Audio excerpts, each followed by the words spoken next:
1980. 1980. What were you doing in 1980? Well, there was a presidential election going on. There's always seems to be an election going on. That year, it was President Jimmy Carter, a peanut farmer, and Ronald Reagan, an actor, who were running for president. And they made fun of Reagan, the fact that he was an actor, but his last movie was Birthday for Bonzo, which his co-star was a chimpanzee. So then the joke was that he would then be Bonzo Goes to Washington. Well, you know what happened in the election. There was also movies, of course.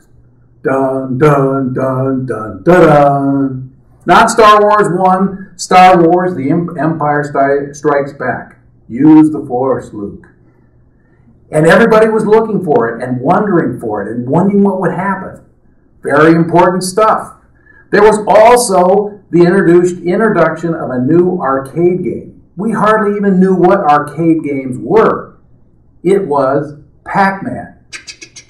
Eating those power pellets. And it was so popular that they didn't know what to do or how they could do it encore. So they came out with another version of Pac-Man called Miss Pac-Man. The only difference between Pac-Man and Miss Pac-Man was a little bow that they put on the top of the little thing that went across the screen and acted like it was a different game. But it didn't make any difference because there were no other arcade games. It was the biggest arcade game ever.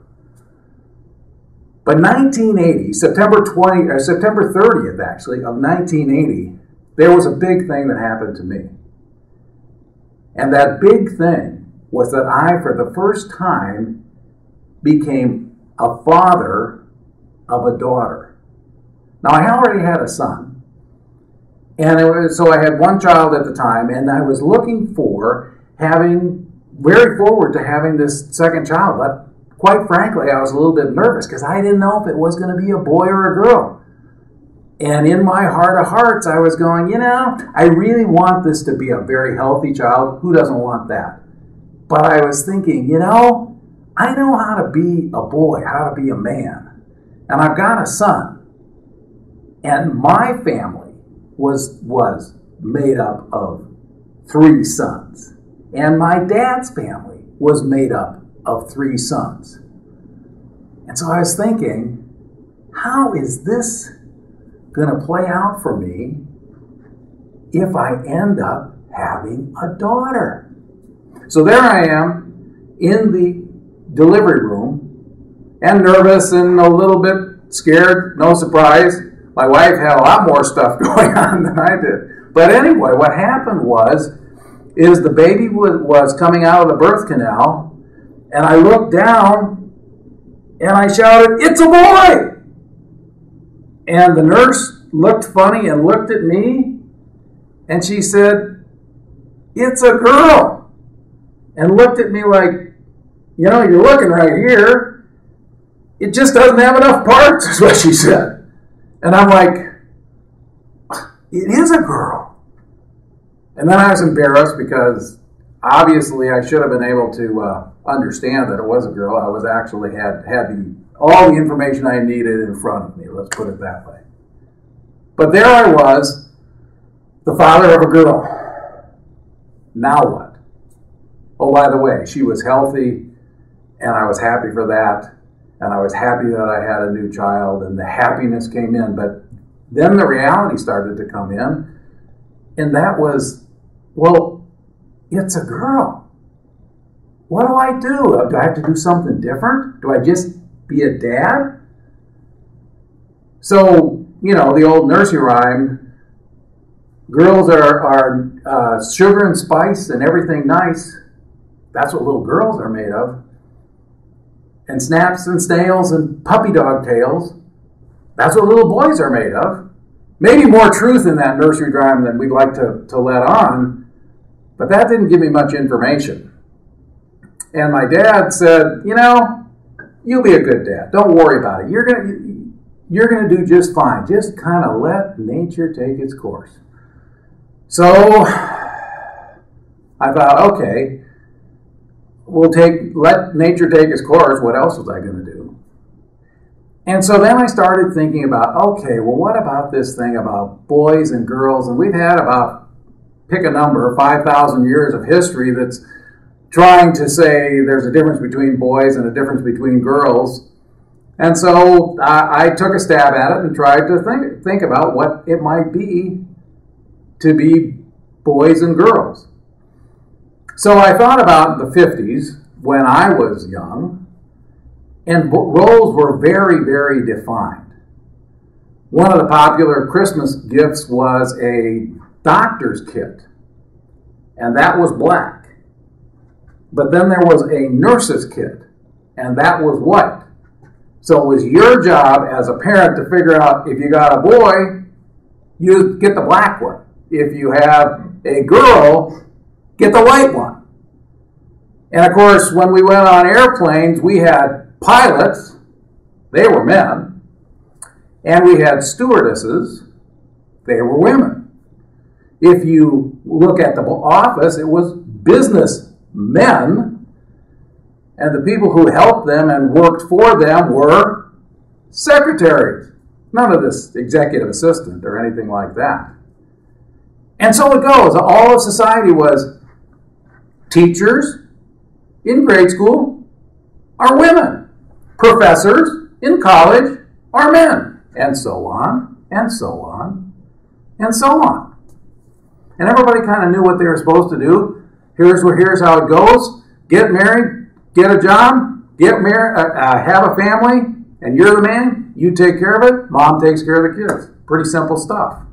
But then we went kind of slamming into the 80s. And of course, as I said, my daughter was born in the 1980s, my first daughter, and that was a very confusing time. So then we started to look at something called gender stereotyping.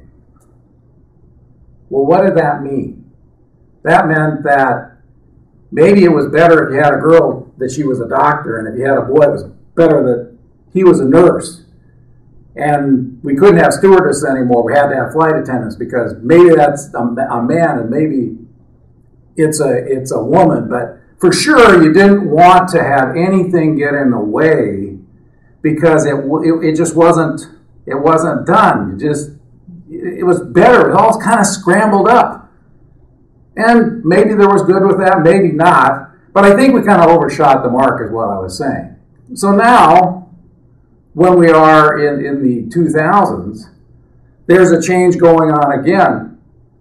And so even still self-described feminists, there was an article in the Denver Post here in 2013 where the First Lady, since retired First Lady, Dottie Lamb was talking to her daughter who is now in her 20s. And her daughter had a daughter also. So Dottie was looking at her granddaughter, and she was cuddling the baby, or cuddling a rag like a baby, and Dottie thought, man, I should really get her a doll. And then she thought in the back of her head, this is all self-described. I'm not, this is what she said. She thought in the back of her mind, yeah, but maybe it'll be too pink. Maybe it will be stereotyping. And her daughter said, Mom, get over it. If she wants to do something with this doll, she'll cradle it. If she wants to do something different, she'll do something different. And then she talked to one of her friends who happened to work in a middle school, not a middle school, but a grade school in Denver. And she said, oh yeah, we do this all the time. We provide dolls at nap time, and the girls cuddle them, and the boys spin them around, and sometimes they throw them against the wall. So we started to finally look at this and go, okay, boys are boys and girls are girls. So maybe we should think about them as different. Duh. And they were, and they do different things, and they do different ways, and we need to treat them differently. So then maybe if I was going to be a parent, maybe I should be a dad. Because there's probably some dad things going on in parenting that is different than mom thinks. So maybe we've got fathering and mothering and boys and girls, and we treat them the way they kind of are. So can we just agree to agree, at least for this short time that we're together, that boys are different than girls and fathers are different than mothers? So that's a little bit of how I got to. Now, I wasn't smart enough to figure this out until I started talking to my daughter Ellen when we had kind of started to unpack this. But that's kind of the thing that happened in looking at it.